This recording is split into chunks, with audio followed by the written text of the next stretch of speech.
से समाज के आने वाली पीढ़ी, आने वाले बच्चे बाबा गणिनाथ जी के कृपा से कैसे आगे बढ़े, शिक्षा के क्षेत्र में कैसे आगे बढ़े, इस पर भी विशेष रूप से हम सबको ध्यान देने की जरूरत है। समाज एकत्रित होकर समाज के भला हो, वही समाज का पुण्य होता है।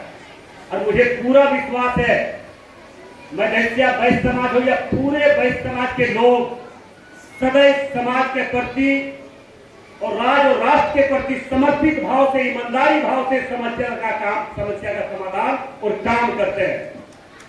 जिसका जीता जागता उदाहरण हम कह सकते हैं कि मधेसिया वैश्य समाज सहित पूरे वैश्य समाज के लोग समाज के बीच में निष्ठा, ईमानदारी पूर्वक काम करने का परिणाम है कि आज पूरे भारत वर्ष के लोग आज मधेसिया वैश्य समाज सहित सारे वैश्य समाज के प्रति निगाह लगाकर बैठे हुए हैं।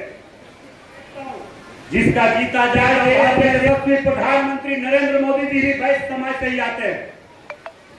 आज नरेंद्र मोदी जी वैश्य समाज से आने के बाद लगातार आजादी के बाद से लेकर आज तक तीसरा बार प्रधानमंत्री दूसरे रूप में जो हमारे प्रधानमंत्री नरेंद्र मोदी का मुद्रा देती नरेंद्र मोदी का कार्यशैली, उनका ईमानदारी, उनका निष्ठा, उनका विश्वास, मेहनत का परिणाम है कि नरेंद्र मोदी जी के नेतृत्व में आज पूरे वैश्य समाज सहित पूरे देश का मान और सम्मान बढ़ा है।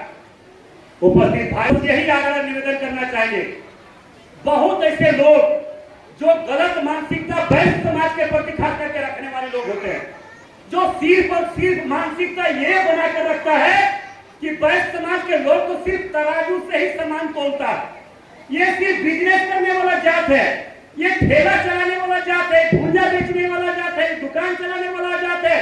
ये मानसिकता कुछ लोग बना के रखते हैं। वैसे लोगों से भी मेरा आग्रह निवेदन होगा, ये मानसिकता खास करके मधेसिया वैश्य समाज हो या वैश्य समाज हो, उनके प्रति न बनाए। हम मानव है, हम इंसान है और हमें हर क्षमता मेहनत करने का ईमानदारी का है। इसलिए तो हम आज पूरे देश में अब देख रहे हैं, मोदी जी आज पूरे भारत का नाम पूरे विश्व में किस तरह से स्थापित करने का काम किया है। भावना से ईमानदारी निष्ठा पूर्वक काम करते हैं। निष्ठा पूर्वक ईमानदारी से काम करने का मतलब कि हम लोग डरपोक नहीं है, हम लोग डरने वाले नहीं है, हम लोग काम करने वाले हैं और समाज को आगे बढ़ाने वाले हैं। इसलिए भाइयों बहनों, मैं आप लोग से यही आग्रह निवेदन करना चाहिए, हम सब सेवा के साथ सामाजिक जीवन में जीने वाले लोग राजनीतिक क्षेत्र में भी हिस्सेदारी हर हाल में होनी चाहिए। जिसका जीता जाता धर्म आपके सामने आपका बेटा, आपका भाई ढुल्लू मतो खड़ा है। आपने देखा वैश्य समाज का बेटा, आपका भाई ढुल्लू मतो को जैसे ही टिकट दिया, कुछ लोगों को सीना में दर्द होने लगा कि एक वैश्य समाज का बेटा को टिकट मिल गया, अब हमको सांसद वैश्य समाज को बोलना होगा। ये मानसिकता रखने वाले लोगों को जब तक हम जवाब नहीं देंगे तब तक वो हमें घृणा दृष्टि से देखता है। वैसे घृणा दृष्टि से देखने वाले मधेसिया वैश्य समाज या वैश्य समाज हो, वैसे लोगों को जवाब देने की भी जरूरत है। जब तक हम जवाब नहीं देंगे तब तक वैसे लोगों को चोट नहीं पहुंच सकता। समय बहुत ज्यादा हो चुका है। मैं ये घोषणा करके जा रहा हूं कि आप डरे नहीं, आगे बढ़े, समाज हर समाज का सेवा करने का काम करें। हम सेवा करने वाला समाज है, वैश्य समाज है। वैश्य समाज ये खजाना होता है, खजाना। ये समझते नहीं खजाना है, हम लोग यही है। हम लोग जिम्मेवारी मिलने वाला है, हम लोग जिम्मेवारी जो देता है हम लोग निभाते हैं ईमानदारी पूर्वक। उस खजाना से कोई तरह का घपलाबाजी नहीं होता है। तो हम लोगों को जो जिम्मेवारी देगा उसको ईमानदारी पूर्वक निभाने का काम करेंगे।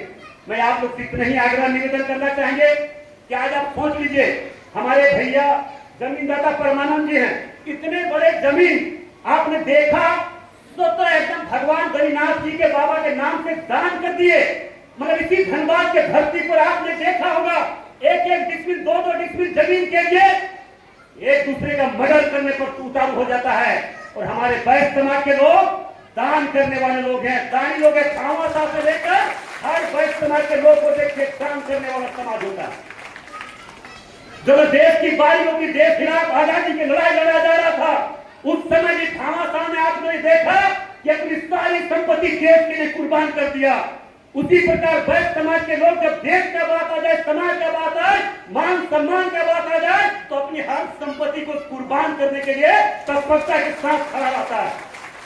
इसलिए भाइयों, रात हो दिन हो, कभी भी आप आवाज नहीं, आपका बेटा 24 घंटा आपके हर वक्त खड़ा रहेगा, ये मैं विश्वास दिलाता हूँ। और मैं अखिलेश भैया से कहना चाहूंगा, जो काम करना है कर लीजिए, जितना फल चाहिए हम देने के लिए तैयार हैं, क्योंकि आपका बेटा आपका दर्द समझ सकता है, आपकी भावना समझ सकता है। बहुत लंबे समय से हम लोग परेशान हुए हैं, उस चीज को भूला नहीं जा सकता है। दूसरी बात और एक बात में बता, काम करने वाला व्यक्ति होता है, मेहनत करने वाला व्यक्ति होता है। आप लोग अपना अपना काम धाम कीजिए, मगर शिक्षा को छोड़िए मत। अपने बच्चे को पढ़ाइए। हमारा बच्चा आईएएस कैसे बने, आईपीएस कैसे बने, डॉक्टर कैसे बने, इंजीनियर कैसे बने, साइंटिस्ट कैसे बने, नेता कैसे बने, अच्छा नेता कैसे बने, नेतृत्व करने वाला कैसे बने, इस पर भी विशेष रूप से हमें ध्यान रखना है। हम चुपचाप अपना दुकान बिजनेस में सीमित हो जाते हैं। हम अपना दुकान चलाए, और बेटा कैसे दुकान चलाए, मेरा नाती कैसे दुकान चलाए, इस पर ही सीमित रह जाते हैं। ये मत कीजिए। आप मेहनत कर रहे हैं, दुकान चला रहे, तो अपना बेटा आईएएस कैसे बने, आईपीएस कैसे बने, डॉक्टर कैसे बने, इंजीनियर कैसे बने, इस पर भी विचार रखना है, इस पर भी सोच रखना है। हम सिर्फ दुकान पर सीमित हो जाते हैं, बिजनेस पर ही सीमित हो जाते हैं, और हमसे रंगदारी लिया जाता है, हमसे टैक्स मांगा जाता है, हमसे गुंडा टैक्स मांगा जाता है। हमने तो देखा है, आज 3-3 बार हम बागबान से लगातार विधायक है, मगर धनबाद के भर्ती में मैंने देखा, अगर कोई अच्छा से बढ़िया व्यवसाय वैश्य समाज के लोग अगर दुकान चला रहा, बिजनेस कर रहा, उससे मेहनत करने वाला से रंगदारी मांगा जाता है, गुंडा लोग यहाँ आतंक फैला रहा है। इसलिए मैं आपको कितने ही आग्रह निवेदन करना चाहिए कि इस चीज को मत भूलिए। हम लोग सामाजिक अभी सम्मेलन कर दिए, घर चले गए, भूल गए, मत भूलिए, अपने बच्चे को पढ़ाइए। और मैं आपको बाबा गणिनाथ जी के समक्ष मैं बोल रहा हूँ, मैं भी जो बोलता हूँ करता हूँ, आज तक जो बोला हूँ मैं किया हूँ, कोई एक बात हिम्मत नहीं कोई हमारे सामने बोल सकता है कि ढुंडू तो ये घोषणा किया था, ढुंडू तो नहीं किया।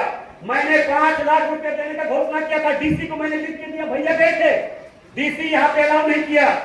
मगर इसी एक स्वास्थ्य केंद्र है, मैंने 42 लाख का एम्बुलेंस दिया, वहां स्वीकृत हो गया, मगर यहाँ पे स्वीकृत वहां पे नहीं किया उस समय। मैं आप फिर से बोल के जा रहा हूँ, जब भी आप लोग पूरे समाज के लोग जिस दिन हमें बुलाइए, फिर हम आएंगे, और जो भी बोलिए हम आपको देने के लिए तैयार हैं। मैं उस ओर जा रहा था, शिक्षा के क्षेत्र में मैं जा रहा था कि वैसे हमारे वैश्य बनिया पर मधेसिया वैश्य समाज के बच्चे अगर पढ़ने में प्रतिभा में बहुत अव्वल है, अच्छा है, पढ़ने में बहुत सक्षम है, और उनके माता पिता गरीब है, पढ़ा नहीं पा रहे, आर्थिक दृष्टि से वो पढ़ नहीं पा रहे। मैं आपको विश्वास दिलाता हूँ, इससे बच्चे को आप आगे बढ़ाएं और मेरे सामने ले जाइए, ताकि हम उस बच्चे को पढ़ाकर भविष्य उज्जवल करें, वैश्य समाज का भी नाम रोशन उस बच्चे कर सके।